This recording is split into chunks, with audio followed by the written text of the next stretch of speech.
በመጨረሻም ሀገራቱ ከስምምነት ደረሱ። የምድሪቱ ከባድ ሚዛን፣ የዓለም ታላቅ ኢኮኖሚ ባለቤት፣ በጥቅል መለኪያዎች የፕላኔታችን ሀያል ሀገር አሜሪካና የመካከለኛው ምስራቅ ብሎም የገልፉ ክንደብርቱ የሆርሙዝን መተላለፊያ በመዝጋት የዓለምን ጉሮሮ የተናነቀችው ኢራን ከስምምነት የመድረሳቸው ዜና ተሰምቷል። ይሄው ስምምነት በሀገረ ፈረንሳይ በቨርሳሊስ ቤተመንግስት የአሜሪካው ፕሬዝዳንት ዶናልድ ጄ ትራምፕ እና የኢራኑ አቻቸው መሱድ ፔዜሽኪያን አማካኝነት የተካሄደ ነው። ስምምነቱ 14 አብይ አንቀጾች ያሉት ሲሆን ይህም እንደሚከተለው ተመላክቷል።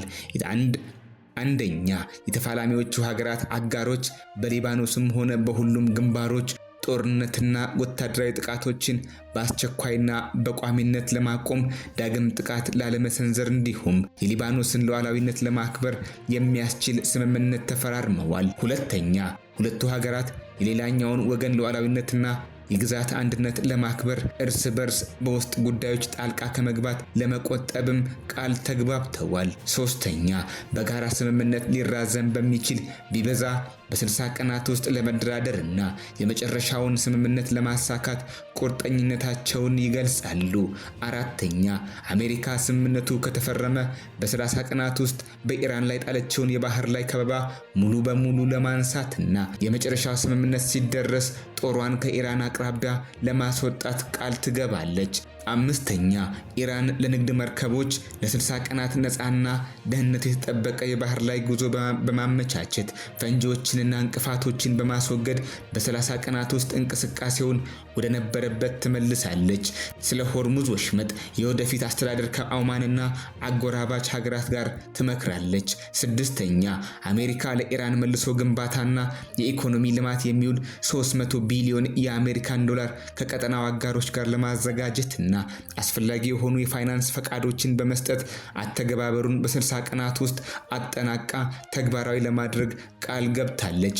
ሰባተኛ፣ አሜሪካ በኢራን ላይ ጣለችውን ሁሉንም አይነት ማዕቀቦች የተባበሩት መንግስታትና የራሷን ጨምሮ በተስማሙበት የጊዜ ሰሌዳ መሰረት ሙሉ በሙሉ ለማንሳት ቃል ስትገባ፣ ሁለቱ ሀገራት ይህንን ጉዳይ በድርድሩ ቅድሚያ ሰጥተው በአስቸኳይ ለመፍታት ተስማምተዋል።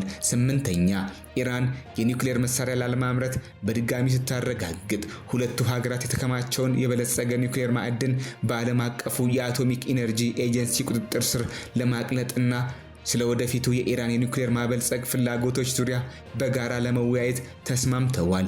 ዘጠነኛ፣ የመጨረሻው ስምምነት እስኪደረስ ድረስ ሁለቱም ሀገራት ነባራዊ ሁኔታዎችን ለመጠበቅ ተስማምተዋል። በዚህም ኢራን የኒውክሌር ፕሮግራሟን አሁን ባለበት የምታቆይ ሲሆን አሜሪካ ደግሞ አዲስ ማዕቀብ ላለመጣልና በቀጣናው ተጨማሪ ጦር ላለማሰማራት ተስማምታለች። አስረኛ፣ አሜሪካ ማዕቀቦቹን ሙሉ በሙሉ እስኪነሱ ድረስ ለኢራን የነዳጅ ምርቶች ኤክስፖርት እንዲሁም ለተያያዥ የባንክ ኢንሹራንስና የትራንስፖርት አገልግሎት ከቅጣት ነፃ የሚያደርጉ ፈቃዶችን ለመስጠት ቃል ትገባለች። 11ኛ፣ አሜሪካ የታገዱ የኢራን ገንዘቦችና ንብረቶች ሙሉ በሙሉ ተለቀው በኢራን ማዕከላዊ ባንክ አማካኝነት ለተፈለገው አገልግሎት ወይም ክፍያ እንዲውሉ አስፈላጊውን ፈቃድ ሁሉ ለመስጠት ቃል ገብታለች። 12ኛ፣ አሜሪካና ኢራን የስምምነቱን አፈጻጸም የቀጣይነት ተገዥነት የሚከታተል አስፈጻሚ አካል ወይም አሰራር ለማቋቋም ተስማምተዋል።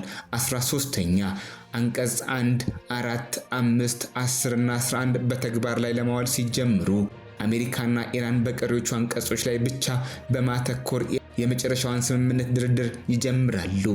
14ኛ፣ የመጨረሻው ስምምነት አስገዳጅ በሆነ የተባበሩት መንግስታት ድርጅት የጸጥታው ምክር ቤት ውሳኔ ይጸድቃል።